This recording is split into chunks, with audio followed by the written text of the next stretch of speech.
Jai Gurudev, everybody, welcome back. So, today is a very wonderful day, and while I was walking, we were thinking, how these little bugs, that live in Germany, in the grass when you walk. It's very dangerous, I tell you. Yeah, day before yesterday we were walking, and I'm sure Doti was full with little ticks, and the ticks, when they attach to you, they don't let go of you. And it is like that, the material world. When you attach to the material world don't let go of you. You have to shake it very strongly so that you can get rid of these material things. The same way the tick, when they attach to you, well, I tell you, they will drink and feast upon your blood. So you have to be wise in life. So I'll ask Jai Gopal now to tell.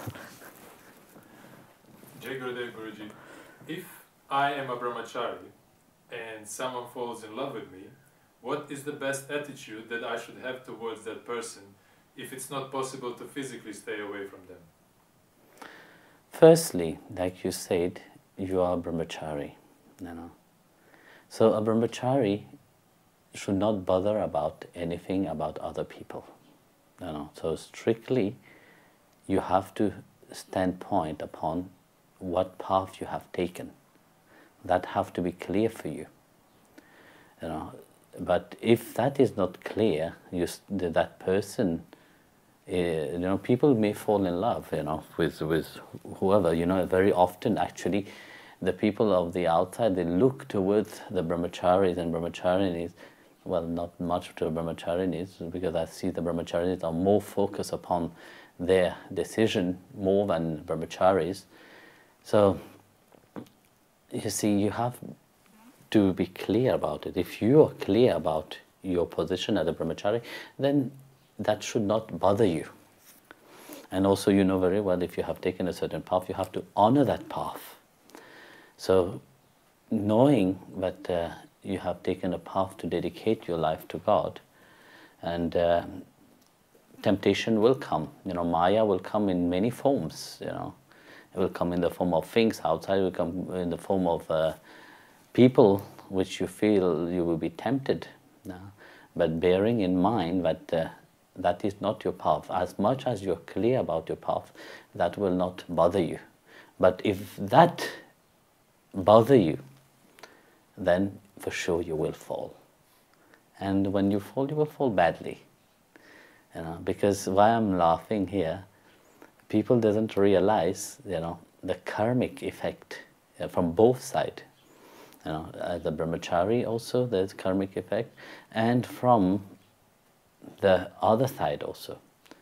You see, if you are clear about your path, you have taken that path, yes, that doesn't mean that you can't be in love with somebody and to have a family. That can happen. It is also fallout, from grace, but in certain condition, it may be that if you also are in love with that person and that person is in love with you, that great love between each other, yes, then go and get married. But it's not that you fall just again back into delusion. So if you fall and go back into delusion, that means that you have not understand anything.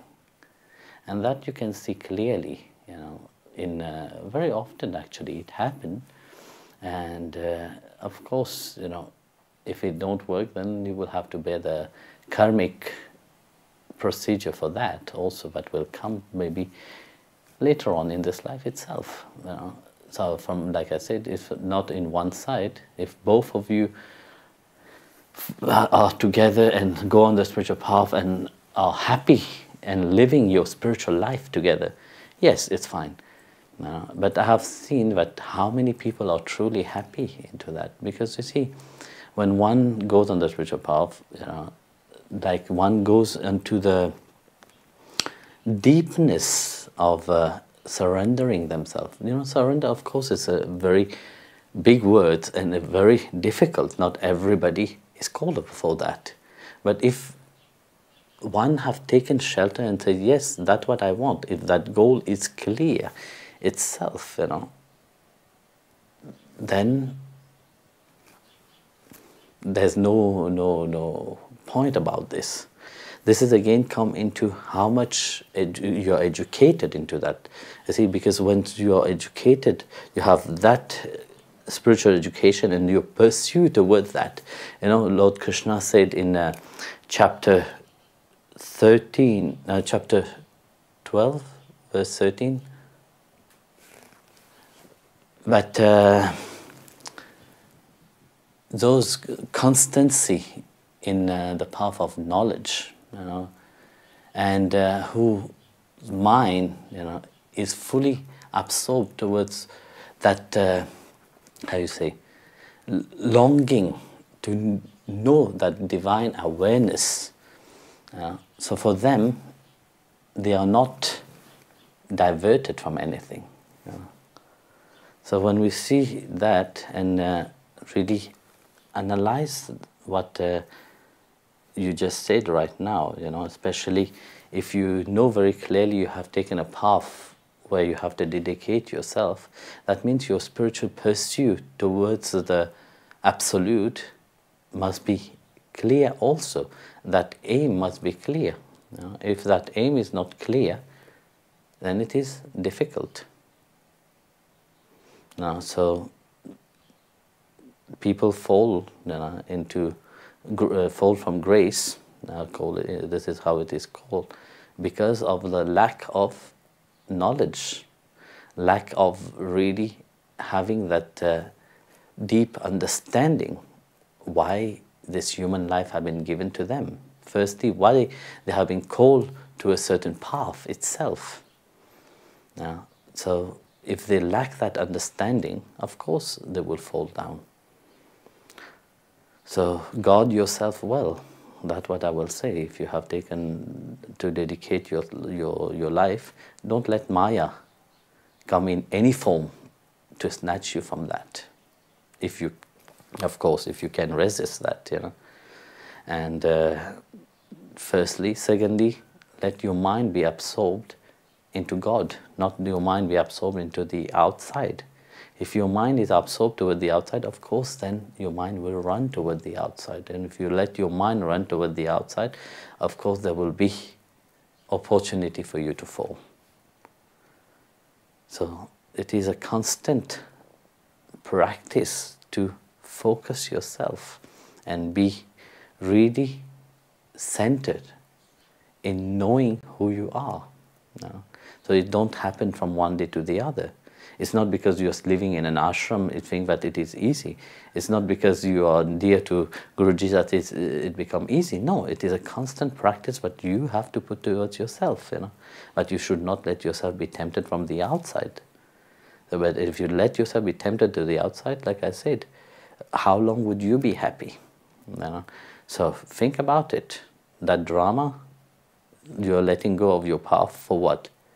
You know, for a game of the outside world. Here I'm talking to brahmacharis, you know, I'm not talking to people which is living into the outside world. You know, people living into the outside world, you know, when they get married, they also have to give full of their own, how to say, dedication to that path which they have taken. So imagine you're married and then you are looking at somebody else. You know, that also will create a problem. So sooner or later, you know, that person will, because of that mind being diverted toward the outside, that person will go and have fun outside. You know, and then this is where lots of lies is being said, lot of, how to say, then quarrel and anger will arise. So the same thing on the spiritual path, you know. If you don't guard your mind and focus it upon the divine itself and clearly say to yourself that it is your path, you know, of course then there will be opportunity for you to fall. And when you fall, karma, like I said, karmic, if you both are into the spiritual path, go together, then okay, there is a possibility. But if, let's say, you play that game for some times and then you separate, then karma will,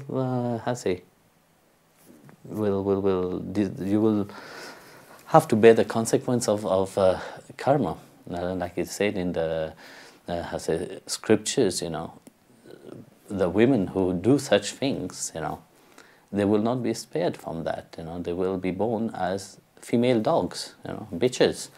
And the guys which do such things, they will be born as donkeys.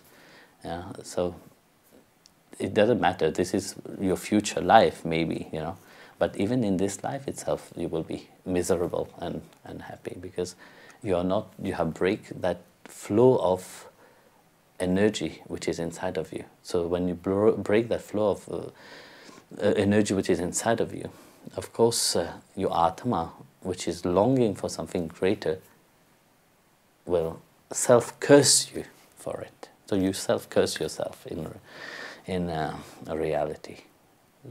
So people very often, they think that living a brahmachari life is very easy. No, it is not an easy thing. It is. It takes the fullness of yourself. It takes that clarity of yourself itself. So when you're clear about it, nothing can move you. So when you are not clear, then the whole world can move you. So every little things will move you. That's why you have to guard your senses. Like Krishna said, control your senses. So when you control your senses, you don't watch, you don't, you're clear in your mind, but you're a brahmachari. You should not watch, look at the Matajis. You should, even if you look at them, they are mothers. They are your sisters. So it's not wrong to look at your mother and your sister, but what you fashion inside of your mind, that is the danger part about it. So be clear about it. When you take a certain initiation in life, they all become mothers and sisters to you. So they may be in love with you, but from your side, you see them as mother or sister.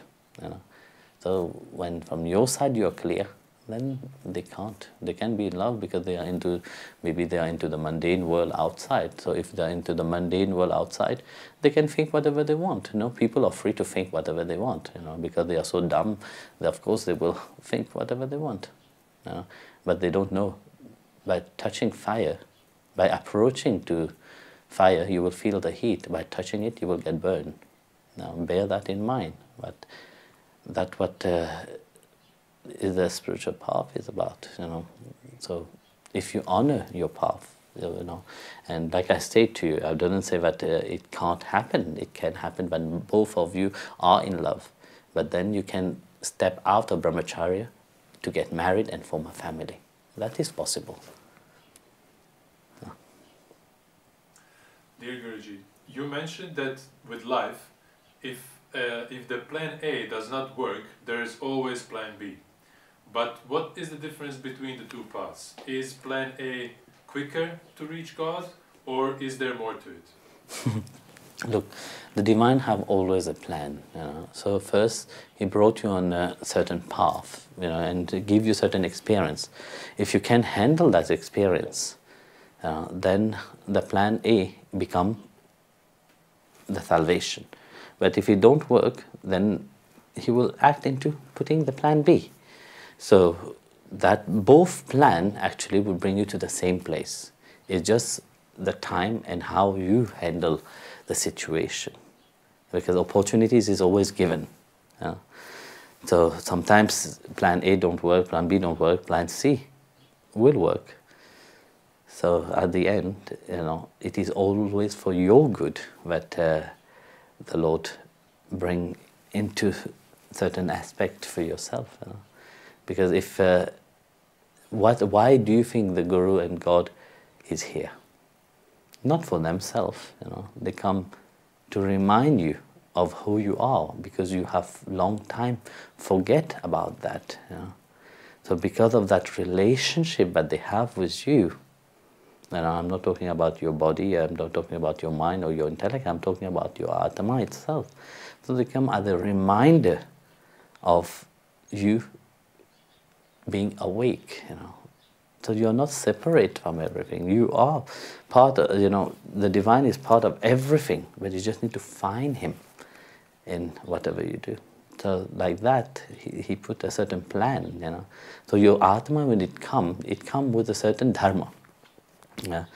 And of course, in this life, you know, you have to move forward with your dharma. But how many people really, in the 7 billion people on earth, how many people really know their dharma? So they know the dharma outside, but they don't know the dharma of the Atma itself. Like fire have its own dharma, you know, which is heat, and the sun have its own dharma, which is to give light and support to the earth, and earth have its own dharma to create everything here. You know? Water have its dharma, it is coolness. So human also have its true dharma, that is to awake the divine love inside of them. So to be back to who you are. In Bhagavad Gita chapter 6 verse 29, you know, Bhagavan Krishna said, the yogi whose mind had been perfectionate unite with God consciousness, you know, perceive everything in me and me in everything. So here Bhagavan said that those mind which is perfectionate, you know, that mind which is in controlled, you know, that mind which is settled. So with a settled mind, you know, which is controlled through yoga, through your sadhana, through the nama japam. So with a controlled mind, that divine consciousness awake, that awareness itself awake inside of oneself. So what is that awareness? That awareness is that one starts to perceive a certain reality, but there is no 10 awareness. There's one awareness who have created everything, and this is God consciousness. So that God consciousness which is present everywhere, you know, as long as you don't attain to that state of perceiving that consciousness of God, and being in union with that consciousness of God, of course then you stay always into the progress towards that, you know. So it is, you are on the path still, you have not yet reached the destination. So as long as you are on the path, the destination seems far away. You forget into that destination, who are you? So that's why there's always different plan, you know. For nature itself, you know, your art, like I said to you, your Atma come with a certain dharma, and your Atma, when incarnate into this world, he is joyful and happy to fulfill that dharma. But yet the mind kick in. So together with the mind, the senses kick in. So in place of moving towards your dharma, you go away further from your dharma. So having that, the divine have to act, because you have something deeper inside.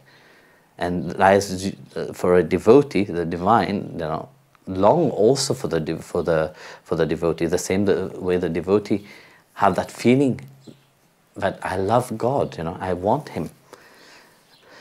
So like that also the divine have that longing for you, and he will do everything, you know, to remind you that whatever have been given to you, you know, even this physical body itself. You know, when we do the element meditation, I said, you know, this physical body is a temple of God, you know, where the divine reside. I didn't say that he reside in a temple outside. No, he don't reside in a temple outside. He reside in this temple, you know. And when you realize that this is the temple which Giridhariji reside, you know, and he's the one which is the indweller, which is watching everything. So having that in consciousness, you awake into that divine consciousness itself, you know. So that ego, which is separate from everything, get transformed into that awareness itself. That ego which separate everything, create disharmony, became something which unite everything. So this is the reminder of that. You know, in the life of Guru Nanak Dev Ji, once he was, he visited Mecca. And there in Mecca he met a Qazi. It's a saint there, you know, and the Qazi was asked. Qazi is not a saint; he's a ruler, I think. So So he asked Guru Nanak Dev Ji, he said, have you seen the palace of God? Can you please describe the palace of God to me? And Guru Nanak Dev Ji said, yes, I have seen. And can you please describe to me how many towers does the palace of God have? How many turret does the palace of God have? And how many doors does the palace of God have? So Guru Nanak Dev Ji said, actually the palace of God is this body itself. So the palace of God have 12 turret, 12 tower. So these 12 towers are the hand, the arm, and the upper arm in one hand, right hand, left hand, and the 2 feet, which is 12 tower. The foot, the leg, and the thigh. So he said he have 12 tower, and that palace have 9 gates. You know the 9 gates. It is the 9 orifice in the body itself, which is the eyes, nose, two eyes, nose, mouth, ears, and the 2 extremities, the 2 down holes. So, and then there is 52 turrets. So the 52 turrets are the 32 teeth and the 20 nails, which one have. So Guru Nanak Dev Ji explained to him that this is the temple of God. It is not out there, but it is this physical body. And realizing that, that this body, how precious it is, which have been given to you, to attain the Supreme Himself. So the palace of God is even more beyond this 12 towers, 9 gates, and 52 turrets. It is to attain that inner perfection, to attain to the knowing of the self firstly. When one have that knowledge of the self, that doesn't finish here, because knowledge of the self is the first step really where your spiritual practice, your spiritual sadhana, your spiritual path is have result itself. Its aim have attained to that, which from your side you can. But there is more to that. There is the divine Himself to manifest itself, So that God consciousness which reside inside of you, that eternal relationship which He have with your Atma, this is where it brings you to realize yourself itself, realize which relationship you have with the Supreme Reality Himself, with God Himself. So life doesn't finish when you have self-realization only. So coming to that stage of realization, Guru Nanak Dev Ji said that it is beyond this physical reality. This physical body is a temple, but who is the most important in the temple is the deity which preside within the temple. So this is more sweeter than nectar itself. So coming in communion with that which is supreme within yourself. This is the aim of this life itself. This is the dharma. Why you have taken so many births to come to that point of attaining that realization. It's not just a knowing, superficial knowing. It is to drink from that source itself, that nectar, and become that nectar. That's why Bhagavan Krishna said, those yogis whose mind have been perfected into yoga, they attain to me. They perceive me in everything and everything in me. There's not a separation. Because everything in this world is created, and God has put Himself in everything. But who have the eyes to perceive that? Not everybody have the eyes to perceive that. So that's why Bhagwan put always, bring always one to that understanding. That firstly, it's an inner journey. Everybody is trying to do pilgrimage outside, to do external journey outside, sadhana outside. No, it is an inner journey. The Guru came to remind that what is this journey? It is a journey of within. From within, it reflects towards the outside. If you have not seen God inside of you, why are you going to see God everywhere else? You will never see Him. Of course, you can perceive the deity outside, the murti outside, the Guru outside. But do you know the Guru? Do you know what the essence of that deity itself is? No, you can't. So that's why the next verse he said, but those who perceive me in everything and everything in me, they are never separate from me, and I from them.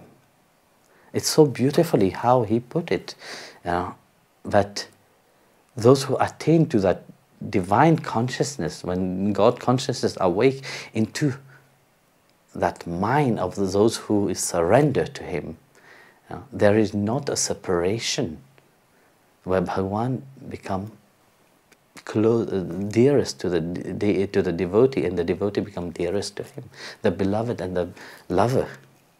That is the union of things, and for that to happen, he put different steps into one life.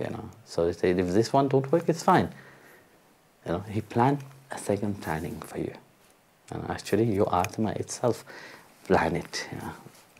So that's why it's not about plan A or plan B. If you can take be in tune with him and really throw yourself into his arm and hug him and tell him, you are mine. I am yours. Sincerely. In one go itself. That realization will come. But very often people are scared of that. So, due to fear, they fall down. On our wonderful path, made possible by you, there seems to be a dilemma between a variety of choices versus going deep.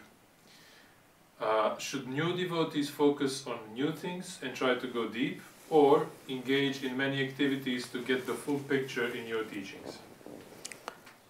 Sorry, can you repeat? Should new devotees focus on only a few things and try to go deep, or engage in many activities to get the full picture of your teachings?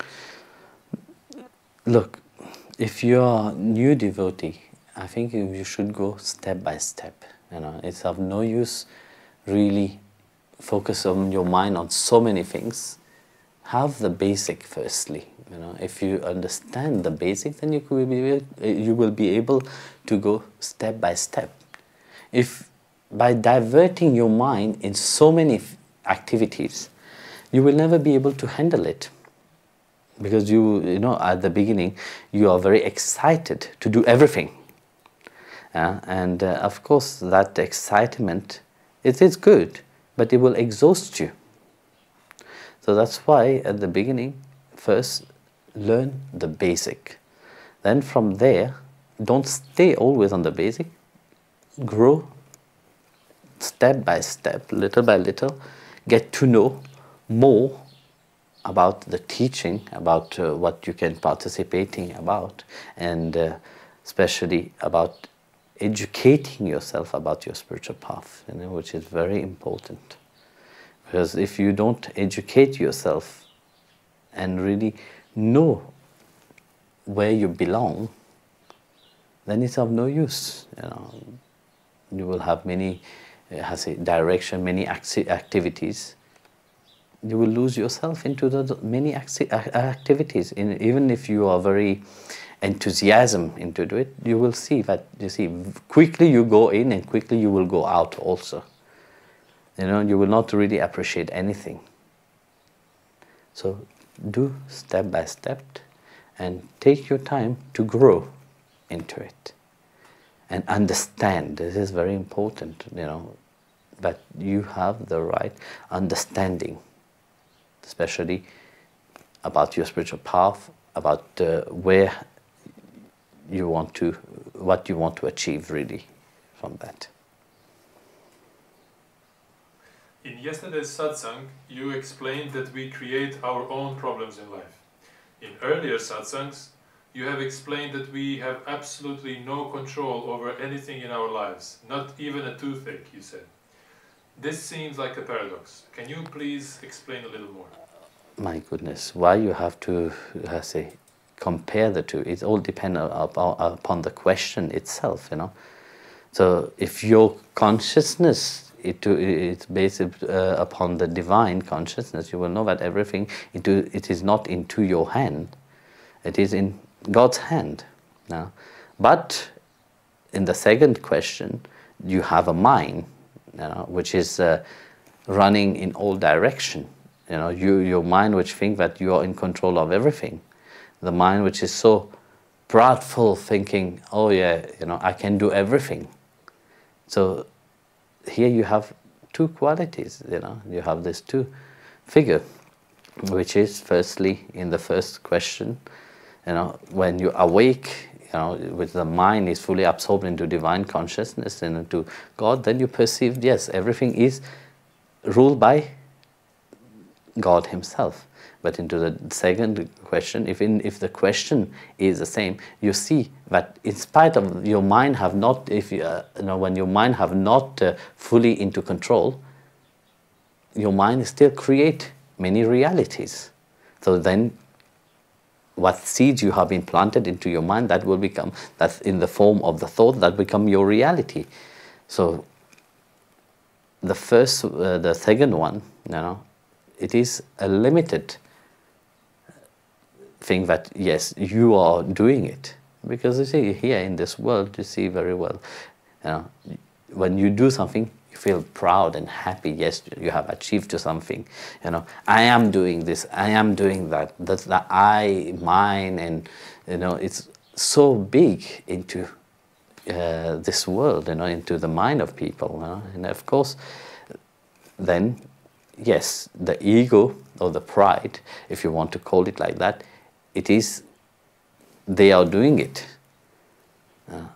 But those who enter into the divine consciousness and God consciousness, they perceive a true devotee who have that knowledge itself, they know that everything, it is in God's hand, but He is the control of everything. I don't exist, it's only Him that exists. So, one create a lot of karma, the other one don't create any karma. Because both are doing, both are doing maybe the same thing, but in which attitude you are doing, with which determination you are doing, this change a lot of things. So in the first one, it is the ego which is talking. The second one, it is the consciousness which is talking. So if you see it in the point of the ego, yes, then you will say, yes, I am doing everything. I am the doer of all the things outside, but this is limited to what you can do. And in the second one, when you grow in spirituality, you grow into yourself, then you will realize that it is not you which is doing everything. It is the divine which is within you, which prevails over everything. He's doing everything. So it is a different lens that you have put on. So then you can perceive the divine everywhere. The same, with what I just said earlier, chapter 6, verse 29 of Gita, where Krishna said, those yogis whose mind have been perfected in yoga, and also whose mind have been perfected in yoga, that means the transformation of a limited mind into the divine mind, in the divine mind, everything but the divine mind touch become divine in itself. So, in that context, even if the question is the same, the answer is completely different in itself. So, Jagadev.